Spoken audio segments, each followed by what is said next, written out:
नए टॉपिक के साथ फिर डिस्कशन कर रहे हैं। टॉपिक का नाम है some problems on height and distance. Height and distance पर कुछ प्रॉब्लम दिए गए हैं। अब हाइट एंड डिस्टेंस जब बात आती है तो अभी तक इससे पहले आपने ट्रिग्नोमेट्रिकल आइडेंटिटीज़ में देखा कि डिफरेंट टाइप्स ऑफ प्रॉब्लम बनते हैं। जनरल रेशियो, इसके अलावा फिर special angle, complementary angle, identities. इसके आधार पर हमने देखा बहुत सारी प्रॉब्लम हम लोग सॉल्व किए। उन्हीं का main applications height and distance की बात आती है तो हाइट मीन्स ऊंचाई, जानते ही होंगे। डिस्टेंस मीन्स दूरी होता है। बात समझ में आए? तो यहाँ दो चीज़ों का कॉन्सेप्ट बहुत क्लियर करना जरूरी है।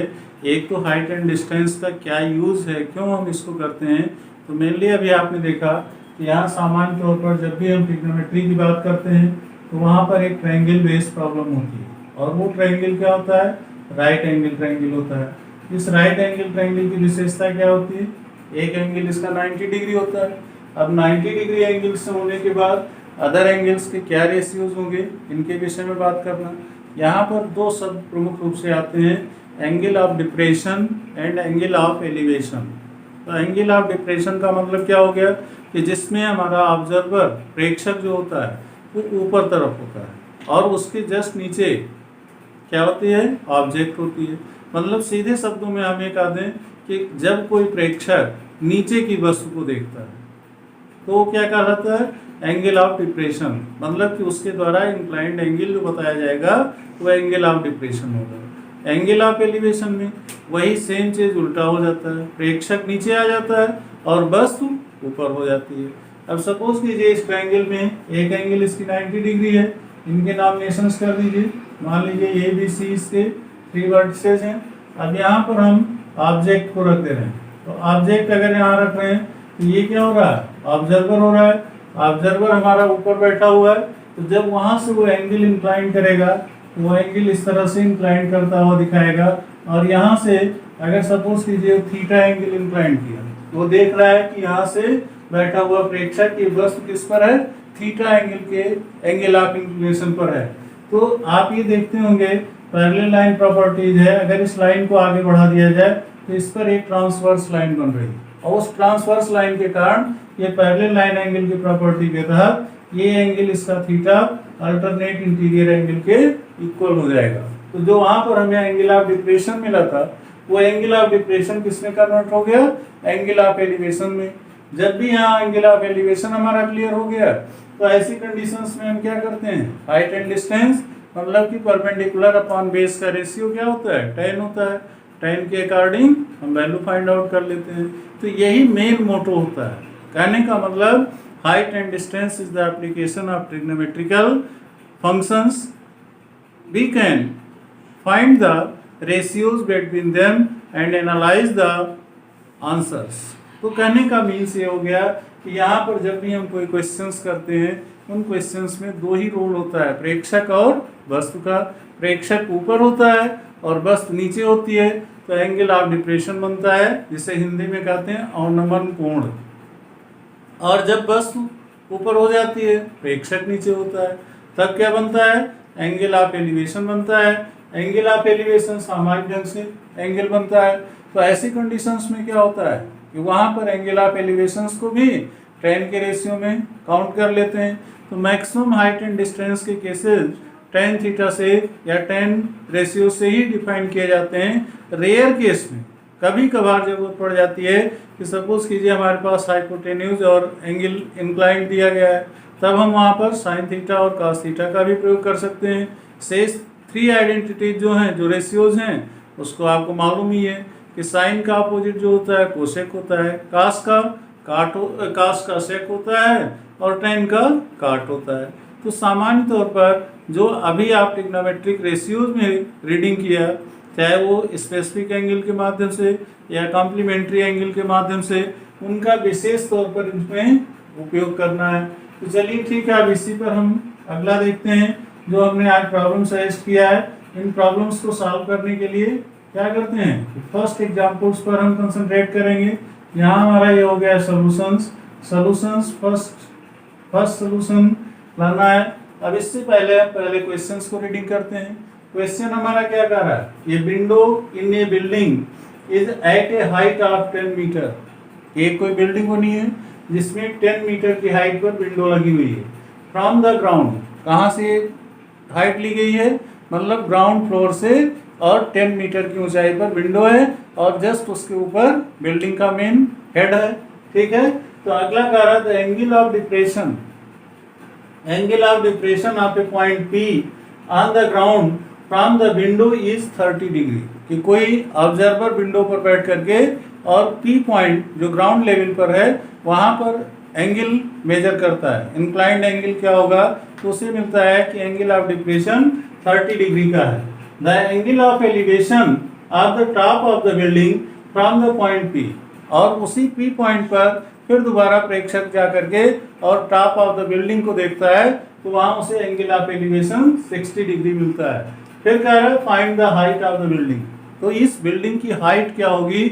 अब इसको हम फिगर के अकॉर्डिंग देखने की कोशिश करें, क्योंकि हाइट एंड डिस्टेंस की प्रॉब्लम में आप ये मान के चलिए 50% आपका फिगर ड्राइंग होती है, जिसे आप फिगर ड्रा करना कहते हैं, और साथ में क्वेश्चंस को 1 और 2 या मैक्सिमम 3 टाइम्स रीडिंग करना ही पड़ता है, क्योंकि जब तक क्वेश्चन नहीं आपका क्लियर होगा तब तक आप ड्राइंग नहीं कर पाएंगे, और फिगर नहीं अगर ड्रा हुआ तो इट मीन्स सोल्यूशन कहाँ से लाएंगे। तो ऐसी कंडीशंस में 50% में आपका फिगर ड्राइंग और understanding the question, and last 50% means calculation of the problem. तो ये हाइट एंड डिस्टेंस का मेन बेस होता है कि किसके आधार पर वर्कआउट करते हैं। अभी आपने पहले एग्जाम्पल्स में देखा, अब इसकी फिगर को देखते हैं। मानते हैं हम यहाँ पर पी क्यू इसका क्या है, ग्राउंड लेवल है, जिसे आप धरातल कह सकते हैं। बिल्डिंग इस पर क्या स्टैंड कर रही है, क्यूएस नाम की एक बिल्डिंग है। इसमें क्यू से आर तक की डिस्टेंस क्या है, हाइट है, जिस आर पॉइंट पर विंडो लगी हुई है, और उसकी हाइट कितनी है, 10 मीटर है। यहाँ कोई ऑब्जर्वर बैठता है तो वो अपने सामने एंगल को देखता है। सामने जैसे हम कहीं खड़े होते हैं तो आंखें हमारी क्या करती हैं, डायरेक्ट 90 डिग्री के एंगल पर सामने देखने की प्रयास करते हैं। अब उसको आगे पीछे हम अपनी आंखों को इन अकॉर्डिंग टू हेड कभी ऊपर करते हैं कभी नीचे करते हैं, तो इसी को कहते हैं एंगल इंक्लिनेशन, माने घुमाव कोण। कोण का निर्माण जो हो रहा है वो किससे, आपके हेड के घुमाने से। हेड घूम रहा है मीन्स कि आपकी आंखें ऊपर नीचे हो रही हैं। तो यहाँ से एंगल ऑफ इंक्लिनेशन उसे डिप्रेशन एंगल के रूप में क्या मिल रहा है, 30 डिग्री मिल रहा है।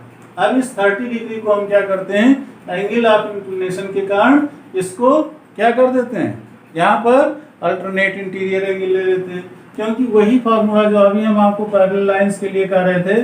मान लीजिए कि ये पैरेलल लाइंस की पोजीशंस है, तो इसमें ये ट्रांसवर्सल लाइन का काम करेगी, और ट्रांसवर्सल लाइन का काम करने का मतलब क्या हो जाएगा, सामान्य परिस्थितियों में यहाँ से ये ट्रांसवर्सल लाइन के कारण अल्टरनेट इंटीरियर एंगल बना लेगा। तो जो इधर 30 डिग्री का एंगल था वो 30 डिग्री का एंगल यहाँ पर पोजीशन क्या आ गया, एंगल आर पी क्यू का हो गया। तो angle R P Q is equal to 30 degree. और जब प्रेक्षक हमारा दूसरी कंडीशंस में पी पॉइंट पर आया और पी पॉइंट से एस पॉइंट को देख रहा है बिल्डिंग का टॉप ऑफ द बिल्डिंग, तो उसे एंगल इंक्लिनेशन क्या मिल रहा है, 60 डिग्री का मिल रहा है। अब ये 60 डिग्री का एंगल आप देख रहे हैं, एंगल एस पी क्यू की वैल्यू 60 डिग्री है। क्यू आर आपको पहले ही बता चुके हैं 10 मीटर है, जो गिवन है क्वेश्चंस में। अब इन्हीं चीज को हमें सॉल्यूशंस में नोट करना है। तो इन फिगर, इसको क्या कहेंगे, इन फिगर, मतलब फिगर में क्या प्रॉब्लम दी गई है। तो Q R is equal to 10 metre, ये तो आपकी गिवन है, विंडो साइड दिया गया है। इसके अलावा क्या गिवन है, angle R P Q that is equal to क्या हो जाएगा, 30 डिग्री। ये किसके इक्वल होगा, यहाँ पर अगर सपोज इसको x पॉइंट मान लेते हैं तो एंगल एक्स आर पी की वैल्यू है, that is equal to angle X R P. X R P का मतलब एंगल ऑफ डिप्रेशन दिखाना चाह रहे हैं, और वही एंगल ऑफ डिप्रेशन इसमें कन्वर्ट हो जा रहा है अल्टरनेट इंटीरियर एंगल में, जो किस प्रॉपर्टी को फॉलो कर रहा है, पैरेलल लाइन वाली प्रॉपर्टी। इसी नाते हमने हल्का सा इसको डोनेट कर दिया है, लाइन को थोड़ा सा और आगे एक्सीड कर दिए हैं। तो सेम कंडीशंस में ये दोनों एंगल्स हो गई। अगला एंगल जब पी पॉइंट पर ऑब्जर्वर हमारा पहुंच करके टॉप ऑफ द बिल्डिंग को देखता है, उसे क्या मिलता है, angle S P Q. Angle S P Q that is equal to 60 degree. ये 60 डिग्री का एंगल उसे मिल रहा है, तो ये एंगल ऑफ एलिवेशन ही है। तो ऐसी कंडीशंस में अब ये सारी प्रॉब्लम का एनालाइजेशन हमने कर लिया। जरूरत क्या है? Find the height of the building. अब हमें क्या पता करना है? यहाँ से हाइट ऑफ द बिल्डिंग जो हमारा QS है, तो QS is equal to question mark. यही इसका सॉल्यूशंस आगे करने में काम देगा। यही हमारा एनालाइजेशन प्रॉब्लम का फिगर हमारे सामने ही है, जिस फिगर को सामान्य तौर पर समझाने के लिए यहाँ पर ये चीजें आपको एंट्री करनी पड़ेगी। बात समझ रहे हैं? यहाँ पर इस वाले हाइट को लेने की कोई आवश्यकता नहीं है, क्योंकि इन्हीं पॉइंट ऑफ व्यू से ही पता चल जाएगा। जो QS पॉइंट है वही QS पॉइंट का डायरेक्ट हम कैलकुलेशंस कर लें। ठीक है, तो नाउ अब अगला हम क्या करते हैं? Now we take triangle. कौन सा ट्रायंगल लेंगे? पहले RPQ मान लीजिए ले लेते हैं। तो ट्रायंगल RPQ, तो ऐसी कंडीशंस में क्या हो जाएगा?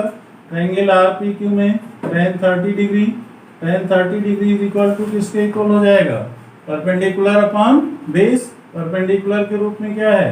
RQ है, और बेस के रूप में क्या है? PQ, ग्राउंड लेवल जो काम कर रहा है, that is equal to 10 metre upon PQ हो रहा है। ऐसी कंडीशंस में tan 30 की वैल्यू भी रख दीजिए।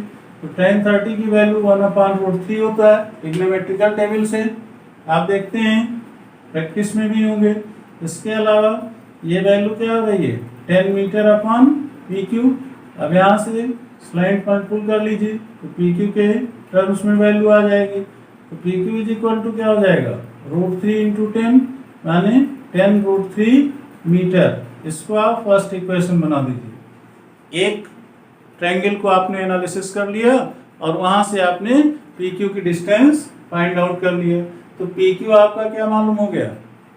ये आपका ग्राउंड लेवल की डिस्टेंस मालूम होगी। हाइट हमें पता करना है, इसका नाम ही हाइट एंड डिस्टेंस है। तो अब हाइट को पता करने के लिए फिर क्या करेंगे? दूसरे कंडीशंस में अगेन दूसरा ट्रायंगल लीजिए। तो दूसरा ट्रायंगल हमारा क्या है? Again we take triangle SPQ। SPQ को लेते हैं। तो ट्रायंगल SPQ में क्या कंडीशंस आएगी? यहाँ पर tan 60 degree is equal to SQ upon PQ। SQ upon PQ ये कंडीशंस है। PQ हमें मालूम ही है, इस नाते PQ की वैल्यू फ्रॉम इक्वेशन फर्स्ट से रख दीजिए। यहाँ tan 60 की वैल्यू क्या होगी? √3 that is equal to SQ या QS हमें फाइंड आउट करना है, जो पहले हमने क्वेश्चन मार्क लगा रखा है। अब इसके बाद PQ को रिकॉल कर लीजिए फर्स्ट इक्वेशन से। तो यहाँ की वैल्यू क्या है? 10√3 मीटर। ठीक है, यहाँ हिंट के लिए नोट कर दीजिए फ्रॉम इक्वेशन फर्स्ट। हमने कहाँ से इसको रिकॉल किया? फर्स्ट इक्वेशन से रिकॉल किया। और फर्स्ट इक्वेशन से रिकॉल करने का मतलब क्या हो गया? कि जो यहाँ PQ की वैल्यू थी वही PQ के प्लेस पर हमने पोस्ट कर दिया। और √3/1 होने पर फिर इसको क्रॉस मल्टीपल कर दिए। क्रॉस मल्टीपल किए, यहाँ से SQ की डिस्टेंस क्या आ गई? 10√3 into √3 that is equal to क्या हो जाएगा? 10 into 3 metre that is equal to 30 metre. तो ये इसका आंसर हो गया। यहाँ SQ की डिस्टेंस जो बिल्डिंग की हाइट है वो क्या आ गई? 30 मीटर आ गई। इसी के कारण हमने ये प्रॉब्लम कहा कि देखिए हाइट एंड डिस्टेंस की प्रॉब्लम कितनी आसान होती है। बस जरूरत क्या है कि पहले क्वेश्चंस को प्रॉपर ढंग से रीडिंग करना, फिगर ड्राइंग करना, और फिगर ड्रा हो जाता है तो